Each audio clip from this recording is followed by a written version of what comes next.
Hey,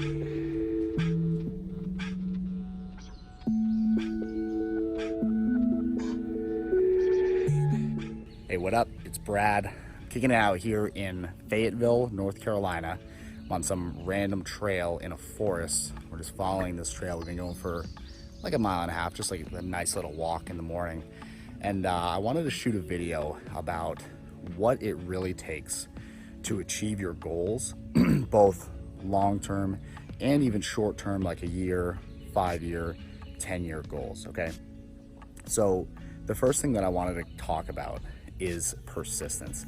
And what made me think about this, and this is really so appropriate, this river right here behind me, okay, you see way down there, there's a tiny little stream at the bottom of this ravine, and this ravine is like 40 feet deep, man. It is deep. Like, I'm literally standing on a bridge right now to get over this thing, because there's no way you could go down and back up it without like climbing gear. It's serious.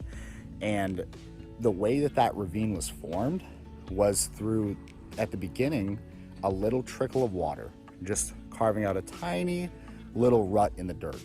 And then eventually more water came in because there was already a path there. So a path of least resistance, you know, water likes to follow the path of least resistance. So more water came and followed that path. It got carved out deeper. Then more water came and it kept getting carved out deeper and deeper. And, you know, decades, centuries, you know, tens of centuries later, you have this massive ravine that's standing behind me. And I know this pales in comparison to maybe like a Grand Canyon, but I saw this and I thought that it was a perfect illustration of what true persistence looks like. True persistence, it does a couple things. One, the obvious thing is, you know, you get compounding interest on your effort.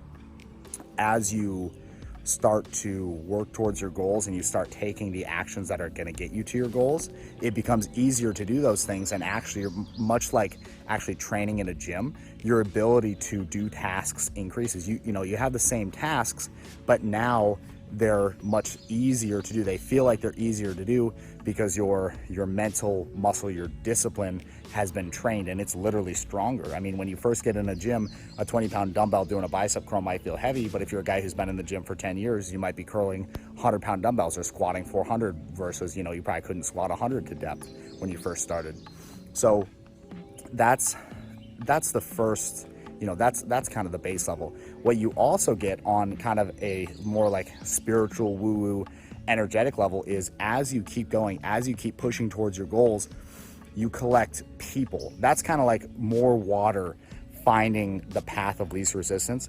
People will jump on board if they see someone consistently executing on what they say they're going to execute and actually getting around to doing the things they say they're going to do. That's the funny thing is a lot of people say, you know, they have these big plans in their head, but they just never quite get around to them. The few people who actually do get around to them, if you become one of those people who actually gets around to doing the big things in your head and just does them step by step by step, people will jump on board, man. It's crazy. I'm probably a year and a half, 2 years in, and I'm already seeing people do it because that's so rare. That quality of someone who actually executes on what they say, on what their plan is. You'll get some people like start saying some crazy shit about you. This has not happened to me, but I hear people say it about like Gary Vee and you know, Tai Lopez and stuff like that. They're like, man, you just speak shit into existence. You're just manifesting that shit. And what it really is you just are very realistic about what you can achieve. And like Tony Robbins says, you understand that you're not overestimating what you can do in a year, and you're not underestimating what you can do in 10 years. You're using that compounding of time to get you closer to your goal. So persistence is by far the number one most fundamental and the most important step in getting you towards your goals. Next point, super critical, the PPC balance, as Stephen Covey calls it. So what P and PC stand for are production and production capacity. What is your ability to produce, and how much are you actually producing? A lot of people, when they talk about, you know, getting towards their goals, they talk about hustling and really killing it and just staying up till 3 a.m., no sleep, blah, blah, blah, blah, blah. And if you look at the truly successful, they don't exactly do that. There are some instances where that may be the case, but even in people's cases like Gary Vee, if you really nail down and listen to what he's saying, he's a huge proponent of getting 6, 7, even 8 hours of sleep a night. Like whatever you need to be successful and have the energy to do the stuff you need to do. But what's super important is keeping your production capacity up so that your ability to produce doesn't go away.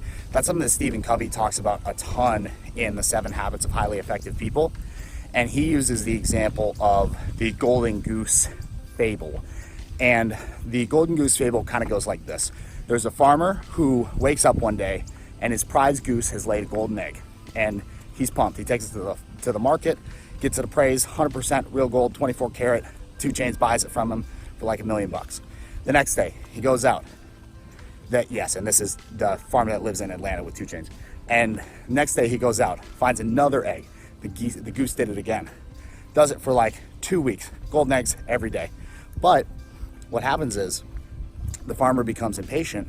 And so what he does is he's like, these golden eggs got to be coming from somewhere. I'm just going to cut the goose open and get all the golden eggs right now. So he does it, cuts open the goose, whatever, kills it, no golden eggs. So now the farmer is without his producer of golden eggs.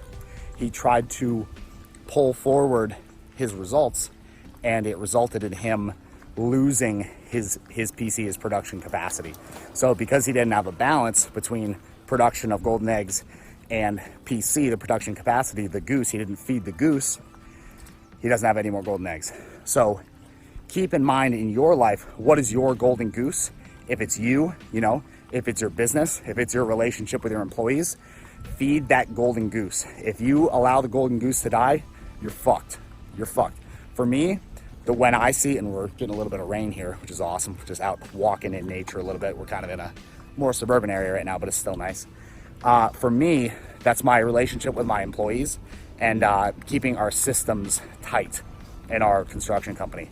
So for me, I notice when I'm focusing on capacity, I let PC go down a little bit sometimes, and I don't focus as much on making sure my employees are happy and killing it, and then production winds up going down. The golden goose gets a little sick, got to amp it up, got to remind people that you care, you're just busy, and then get back at it. So the PC balance. Third point, thinking win-win. This is another huge principle from the book, The 7 Habits of Highly Effective People. Let's ding that in right here. And would highly recommend that book, obviously. And the author, Stephen Covey, is just the man as when it comes to effectiveness and being effective in life and getting to people's real goals and helping them to actually fulfill them. So thinking win-win is it's really a way of life. And what it means is in any situation between where you're interacting with another person, you both have your selfish self-interests, right? But if you are creative enough, there's always a way that you can accomplish what both you and the other person want in a way that actually gets you what you want and is really an upward move for both of you. Now, a lot of people confuse this with compromise, okay?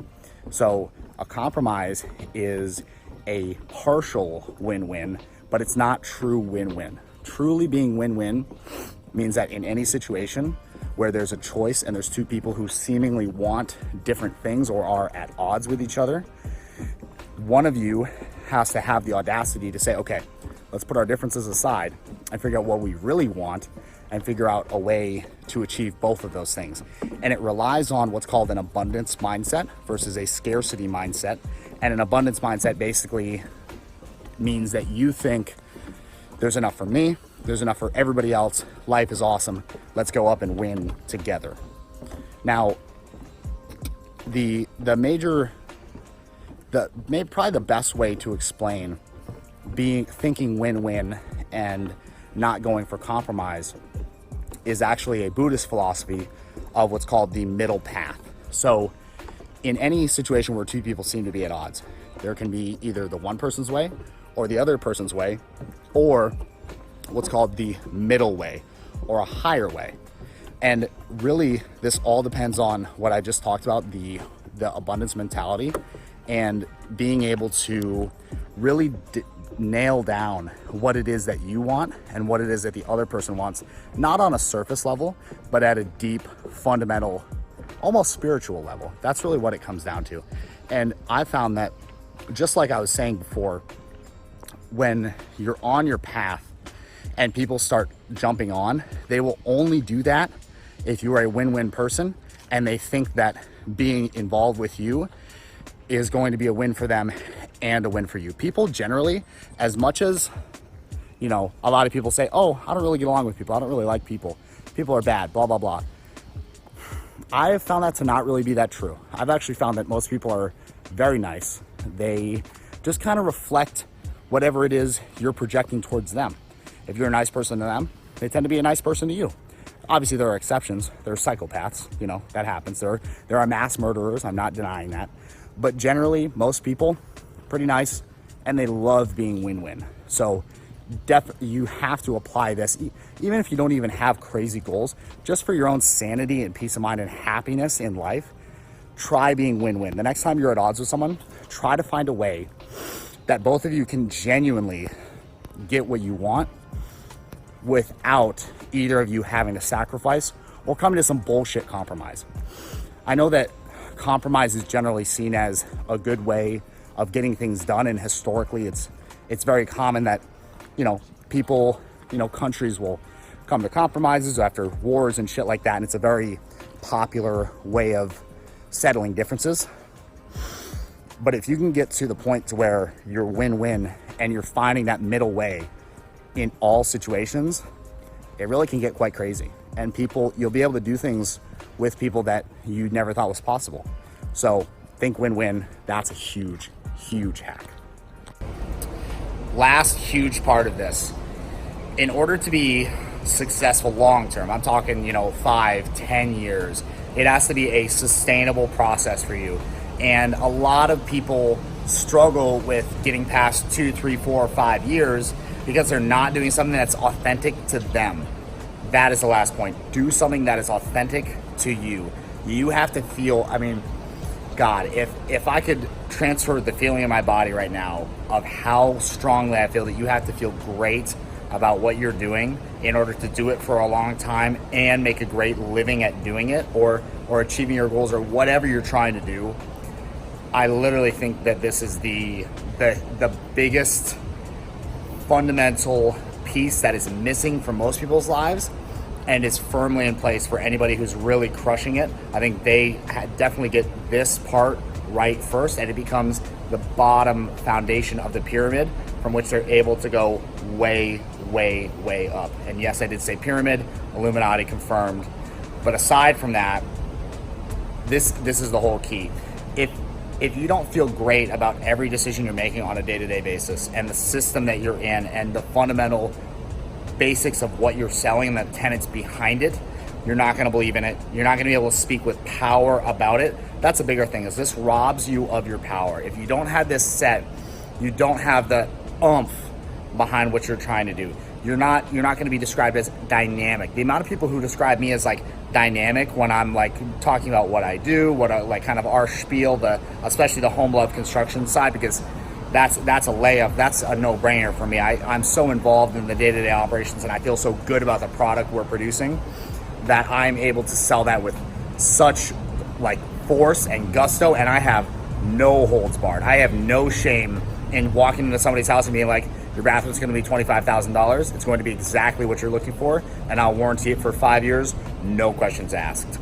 So once you have that in place, it's very easy for you to just get after your goals, and you don't spend time hemming and hawing about trying to make sure every decision fits in a kind of warped sense of not feeling great about what you're doing. So to sum it up, make sure you're being authentic to your beliefs, not mine, not some guru's, your beliefs. Make sure that foundation is set up, and then you can go so fast. If your intent is there and your intent is correct and lined up, once you get aligned in your thoughts, words, and deeds, you'll go so fast.